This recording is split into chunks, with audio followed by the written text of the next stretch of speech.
السلام علیکم ورحمۃ اللہ وبرکاتہ۔ سورہ لقمان کا یہ دوسرا درس ہے، آیت نمبر 1 سے آیت نمبر 5 تک۔ اعوذ باللہ من الشیطان الرجیم، بسم اللہ الرحمن الرحیم۔ الف لام میم، تلک آیات الکتاب الحکیم، ھدی ورحمۃ للمحسنین الذین یقیمون الصلاۃ ویؤتون الزکاۃ وهم بالآخرۃ هم یوقنون اولئک علی ھدی من ربہم واولئک ھم المفلحون۔ ترجمہ ان کا یہ ہے، اللہ کے نام کے ساتھ شروع جو رحمان اور رحیم ہے۔ الف لام میم، یہ حکمت والی کتاب کی آیتیں ہیں، ہدایت اور مہربانی ہے محسنین کے لیے جو نماز قائم کرتے ہیں اور زکوٰۃ ادا کرتے ہیں اور آخرت پر یقین رکھتے ہیں۔ یہی لوگ اپنے رب کی جانب سے ہدایت پر ہیں اور یہی لوگ ہیں جو فلاح پانے والے ہیں۔ اب ہم ان آیات پر غور کریں گے۔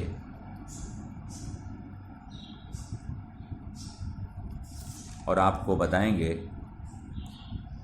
کہ ان آیات کے جو الفاظ ہیں ان کا کیا مطلب ہے۔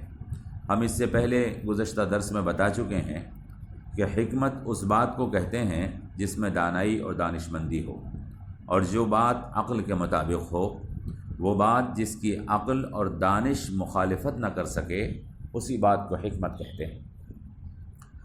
اور ہم آپ کو یہ بھی بتا چکے ہیں کہ فلاح کا مطلب ہے کامیابی اور بامرادی، ایسی کامیابی اور سرخ روئی جو دنیا میں بھی انجام کار عزت اور آخرت میں بھی نجات کا ذریعہ ہو۔ یہ فلاح کے اصطلاحی معنی ہے، یعنی فلاح کا لفظ قرآن کریم میں انہی معنی میں استعمال کیا گیا ہے، دنیا کی عزت اور آخرت کی نجات۔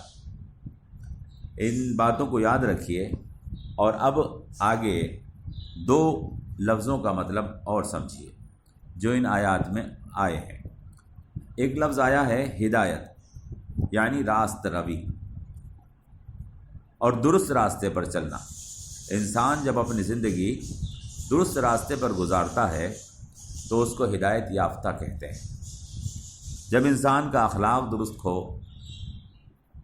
اس کا رہنا سہنا درست ہو، اس کی تہذیب درست بنیادوں پر قائم ہو، اس کی معاشرت درست اصولوں کے مطابق ہو، تو اس کو ہدایت یافتہ کہا جاتا ہے۔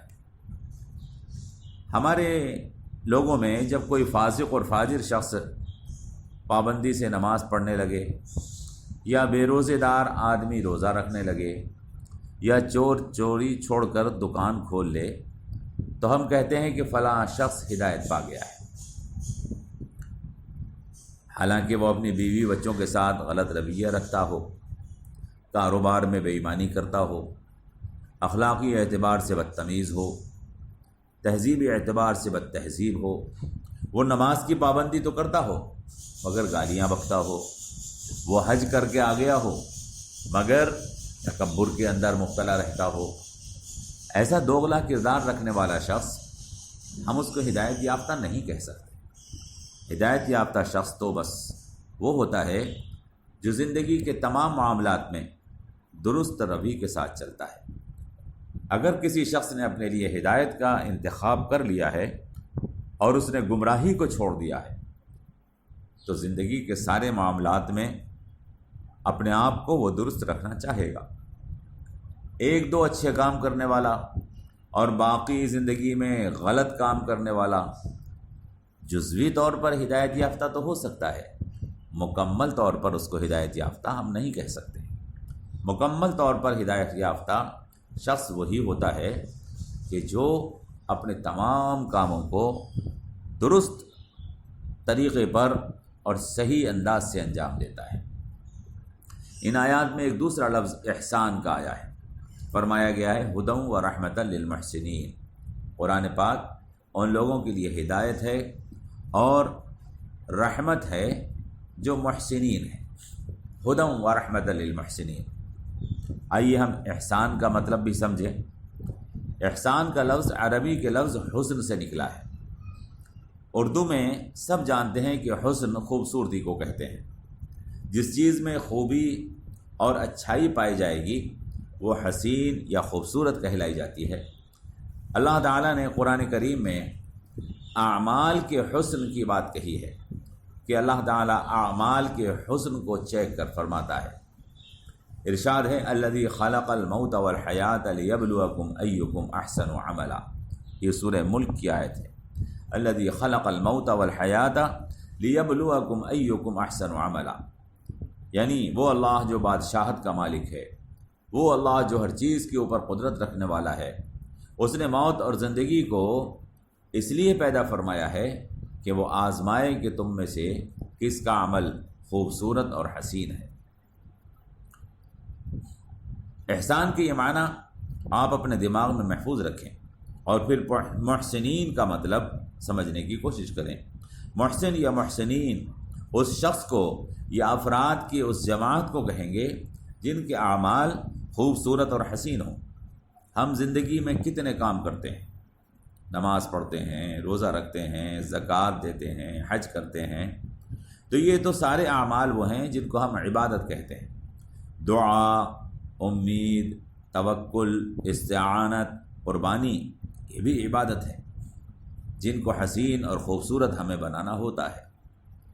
دعا بھی حسین ہونی چاہیے، ہمیں کسی سے امید بھی حسین رکھنی چاہیے، ہمارا توکل بھی حسین ہو، ہمیں کسی کی مدد چاہیے تو وہ بھی حسین ہونی چاہیے، ہم کوئی قربانی پیش کریں تو وہ بھی حسین ہو۔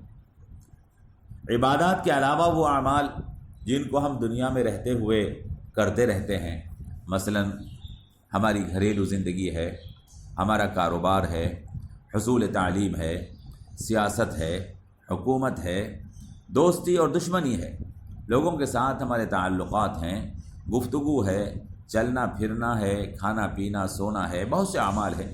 یہ تمام اعمال بھی عبادت اور بندگی ہیں، اور قرآن کریم کے اندر محسن اسی کو کہا گیا ہے جو ان تمام اعمال کو خوبصورت بنائے۔ تاجر جب تجارت کرتا ہے، کاروباری جب کاروبار کرتا ہے، کسان جب کھیتی کرتا ہے، نوکر اور ملازم جب نوکری کرتا ہے، اور وہ اپنے اعمال کو حسین اور خوبصورت بنا لیتا ہے، تو اس کی تجارت حسین بن جاتی ہے اور وہ محسن بن جاتا ہے۔ کسان کی کھیتی حسین بن جاتی ہے اور وہ محسن بن جاتا ہے۔ ملازم پیشہ کی ملازمت حسین بن جاتی ہے اور وہ محسن بن جاتا ہے۔ اللہ تعالی ہمیں آزماتا ہے کہ ہم میں سے کون کیا کام کر رہا ہے، اور وہ اپنے کام کو اپنے عمل کو حسین اور خوبصورت بنا رہا ہے یا نہیں۔ وہ ہمارے ہر عمل کو چیک فرماتا ہے۔ نبی کریم صلی اللہ علیہ وسلم محسن اعظم ہے، اور آپ کی زندگی کا ہر عمل حسین ہے۔ ذرا غور تو کریں، تنہائی میں بیٹھ کر کبھی سوچا کریں۔ نبی کریم صلی اللہ علیہ وسلم نے فرمایا، جانور ذبح کرو تو چھری خوب تیز کر لیا کرو تاکہ اس کو جلدی سے ذبح کر لو اور اس کی جان آسانی سے نکل جائے۔ اللہ اکبر۔ آپ صلی اللہ علیہ وسلم نے ذبح جیسے عمل کو جس میں کسی کی جان لی جا رہی ہے خوبصورت بنا دیا ہے۔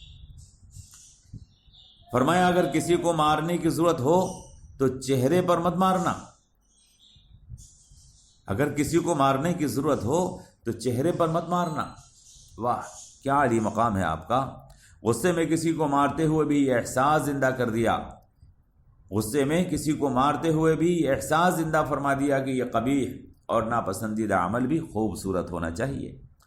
اب وہ حدیث یاد کیجئے جس میں آپ صلی اللہ علیہ وسلم نے احسان کا مطلب ہمیں سمجھایا ہے، جس کو حدیث جبرائیل کہتے ہیں۔ آپ نے فرمایا ان تعبد اللہ کأنک تراہ فإن لم تکن تراہ فإنہ یراک، تم اللہ کی عبادت ایسے کرو گویا تم اس کو دیکھ رہے ہو، اگر تم اس کو نہیں دیکھ رہے ہو تو وہ تو تمہیں دیکھ رہا ہے۔ اللہ اکبر۔ جب کوئی عمل یہ سوچ کر کیا جائے کہ میرا مالک مجھے دیکھ رہا ہے، جب کوئی عمل یہ سوچ کر کیا جائے کہ میرا مالک مجھے دیکھ رہا ہے،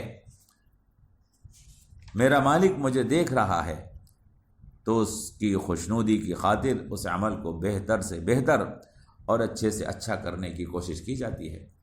اسی لیے اس شخص سے یا اس جماعت سے اللہ محبت فرماتا ہے جو اپنے اعمال کو دو خوبیوں سے متصف کر لیتے ہیں، جو اپنے اعمال میں دو باتیں پیدا کر لیتے ہیں، تقوی اور حسن۔ یعنی عمل گناہ سے پاک ہو جائے اور خوبصورت اور حسین بنا لیا جائے تو اللہ کو وہ عمل بے حد پسند ہے، اور اللہ ایسے لوگوں کے ساتھ ہو جاتا ہے۔ ان اللہ مع الذین اتقوا والذین هم محسنون، یہ سورہ نحل کی آیت ہے۔ بے شک اللہ ان لوگوں کے ساتھ ہے جو گناہ کی گندگی سے محفوظ ہیں اور اپنے اعمال کو خوبصورت اور حسین بنانے والے ہیں۔ میرے محترم احباب، خوب اچھی طرح سے یاد رکھیے، صرف گناہ سے بچنا کافی نہیں ہے۔ خوب اچھی طرح سے یاد رکھیے، صرف گناہ سے بچنا کافی نہیں ہے، بلکہ عمل کو حسین اور خوبصورت اور بہتر سے بہتر بنانا بھی ضروری ہے۔ مثال آپ کو دیتا ہوں، ایک صاحب ہمارے پاس آئے اور سوال کیا کہ بلغم پاک ہے یا ناپاک۔ ہم نے فقہی مسئلہ بتا دیا کہ بلغم پاک ہوتا ہے، ناپاک نہیں ہوتا۔ ان کے کرتے اور چادر پر بلغم لگا ہوا تھا۔ مسئلہ معلوم ہونے پر انہوں نے اپنے ساتھ کھڑے ایک صاحب سے کہا، دیکھو تم منع کر رہے تھے کہ ان کپڑوں میں نماز مت پڑھو، جب بلغم پاک ہے تو نماز میری بالکل ٹھیک ہو گئی۔ ہم نے ان کو بتایا، آپ کی نماز تو ہو گئی، مگر یہ نماز خوبصورت اور عمدہ طریقے پر نہیں ہوئی، اس کو آپ بالکل ٹھیک مت کہیے، کیونکہ ہمیں اعمال میں پاکی کا بھی خیال رکھنا ہے اور اپنے اعمال کو بہتر اور خوبصورت اور حسین اور عمدہ بھی بنانا ہے۔ جبھی تو نبی کریم صلی اللہ علیہ وسلم نے لہسن کھا کر اور پیاز کھا کر مسجد میں آنے والوں کو منع فرمایا ہے کہ تمہارے منہ کی بدبو سے کسی تمہارے برابر والے کو تکلیف کا احساس نہ ہو، حالانکہ لہسن اور پیاز پاک ہے۔ عمل صرف جائز ہونا کافی نہیں، یہ بات اچھی طرح سے یاد رکھیے کہ عمل کا صرف جائز ہونا کافی نہیں، عمل کو حسین اور خوبصورت بھی ہونا چاہیے۔ ہم سمجھتے ہیں کہ اعمال کے سلسلے میں آپ نے قرآن و سنت اور شریعت کے مزاج کو سمجھا ہوگا۔ ہمیں بحیثیت مسلمان اور بحیثیت مومن اپنے اعمال میں یہ دو صفات پیدا کرنی ہی ہوں گی، اور کسی بھی عمل کو کرتے ہوئے ہمیں ان دو باتوں کا خیال رکھنا ہوگا۔ نمبر ایک، عمل تقوی کے ساتھ کیا جا رہا ہو، یعنی اس میں کوئی نافرمانی اور گناہ کا عنصر شامل نہ ہو۔ اسی لیے تو عمل اگر ریاکاری سے کیا جاتا ہے تو برباد ہو جاتا ہے۔ جیسے ہی عبادت میں ریاکاری داخل ہوتی ہے، عمل کو تقوی کی صفت سے خالی کر دیتی ہے۔ ارشاد عالی ہے، لا تبطلوا صدقاتکم بالمن والاذی، اپنے صدقات کو احسان جتانے اور تکلیف دینے سے باطل مت کر دیا کرو۔ کسی غریب کی مدد کرنا کتنا بڑا عمل ہے، پیسے دینے سے اس کی ضرورت بھی پوری ہو جاتی ہے، لیکن اس پر احسان اگر جتا دیا اور اگر اس کو کوئی تکلیف پہنچا دی، کوئی جملہ اس کے لیے ایسا بول دیا کہ جس سے اس کی روح کو تکلیف پہنچی، اس کے دل کو تکلیف پہنچی، تو یہ عمل برباد ہو گیا۔ اس کا اجر و ثواب اللہ رب العزت اعمال نامے میں درج نہیں فرمائے گا۔ تو ایک چیز ہے کہ عمل کو تقوی کے ساتھ کیا جائے، اور دوسری چیز ہے کہ عمل حسین اور خوبصورت ہو، یعنی وہ عمل آپ کو بھی اور دوسروں کو بھی اچھا لگتا ہو۔ ہر عمل میں دو چیزیں ہونا ضروری ہیں، اور ہر چیز میں وہ دو چیزیں ہونا ضروری ہیں۔ ہر چیز میں حسن کا انداز مختلف ہوتا ہے، اور عمل میں ویسا ہی حسن پیدا کرنا ضروری ہوتا ہے جو اس عمل کے مناسب ہو۔ عمل بغیر تقوی اور بغیر حسن کے اللہ کی بارگاہ میں کہاں قبول ہوتا ہے؟ انشاءاللہ ہم آئندہ درس میں آپ کے سامنے نماز اور زکوٰۃ کے دو اعمال کے بارے میں اور بتائیں گے۔ ان آیات کے اندر جو ہم نے آپ کے سامنے تلاوت کی اور جن کا ترجمہ پیش کیا، نماز اور زکوٰۃ کا بھی ذکر آیا ہے۔ اگلے درس میں انشاءاللہ نماز اور زکوٰۃ کے اعمال کے بارے میں آپ کو بتائیں گے کہ نماز کیا ہے اور زکوٰۃ کیا ہے۔ کیا یہ عبادت ہے یا عبادت کی طرف ہمارے قدم کو بڑھانے والی اللہ کی تربیت ہے؟ انشاءاللہ اگلے درس میں آپ سماعت فرمائیں گے۔ فقط والصلاة والسلام علی رسولہ محمد وعلی آلہ واصحابہ اجمعین۔ والسلام علیکم ورحمۃ اللہ وبرکاتہ۔